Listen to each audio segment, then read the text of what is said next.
Halo, selamat siang. Update renovasi Pasar Pagi Samarinda. Nah, jadi Pasar Pagi ini akan direnovasi oleh pemerintah daerah, pemerintah kota Samarinda. Nah, jadi dari desainnya ini begini. Nah, ini desainnya. Mudah-mudahan terlihat jelas. Nah, jadi nanti begitu tuh bentuknya.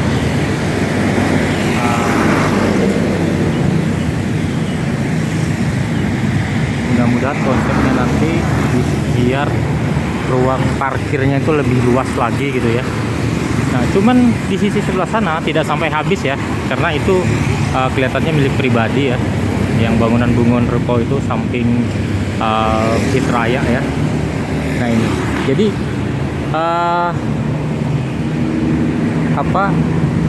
pedagang-pedagang di Pasar Pagi ini sebagian pindah ke Citra Niaga, pindah ke Mesra Indah, terus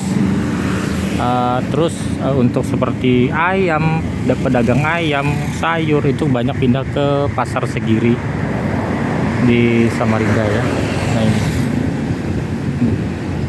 ini kalau menurut saya ini di sisi sebelah sungai ini cocoknya jadi tempat parkir. Jadi cuman mungkin harus diturap kembali ya. Jadi tempat parkirnya harus lebih, mungkin ya 3 sampai 5 lantai lah ya tempat parkirnya. Jadi pada saat mereka belanja ke Pasar Segiri itu tinggal menyeberang aja di jalan jembatan penyeberangan orang gitu ya. Ini menurut saya sih. Nah, jadi kalau lihat dari konsep desainnya ini cukup cantik menurut saya. Ini Pasar Pagi ini nggak bisa dikatakan pasar-pasar tradisional lagi. Ini seharusnya kelasnya dia sudah kelas-kelas ya Metro Grosir lah ya gitu kan, grosir Pasar Pagi gitu kan, karena pasar ini udah cukup lama sekali ya, cukup lama sekali.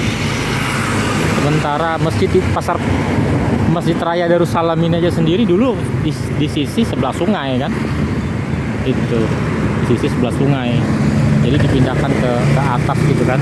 Nah, ini itu aja sudah berapa kali direnovasi gitu kan, masa sih sekelas Pasar Pagi yang bisa dikatakan di urat nadinya Samarinda nggak direnovasi gitu kan. Nah, inilah desainnya yang direncanakan oleh pemerintah. Saya nggak tahu nih, belum menemukan siapa kontraktornya yang mengerjakan itu.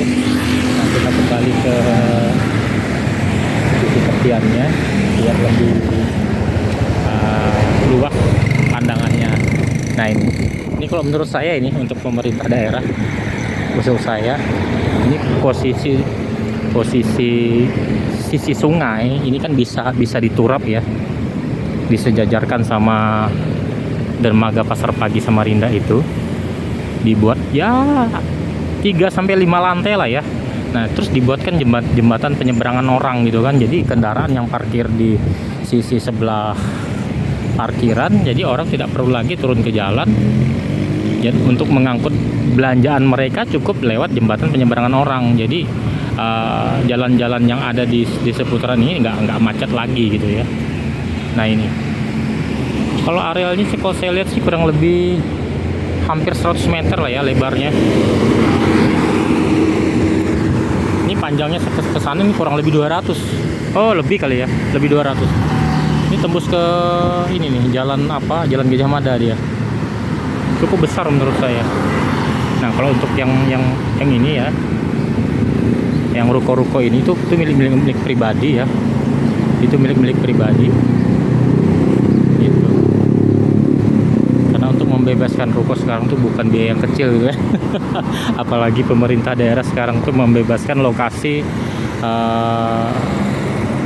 rumah-rumah warga yang terdampak dari proyek tunnel tuh udah berapa gitu ya, cukup besar. Memang sih membangun tuh perlu biaya gitu kan ya, kalau bisa wajib pajak harus lebih patuh lagi gitu kan membayar pajaknya, dan juga punglinya jangan terlalu banyak gitu ya. Karena pungli di Samarinda ini waduh luar biasa, nggak di jalan, nggak di kantor, nggak di perempatan gitu kan, luar biasa. Kalau bisa itu yang dikurangin, Pak. Itu sudah warga taat bayar pajak, Nanti ada aja tuh yang di luar-luar itu. Gitu. Nah inilah update proyek renovasi Pasar Pagi di Samarinda. Mungkin itu aja video yang saya buat untuk hari ini. Nantikan video saya selanjutnya. Sampai jumpa.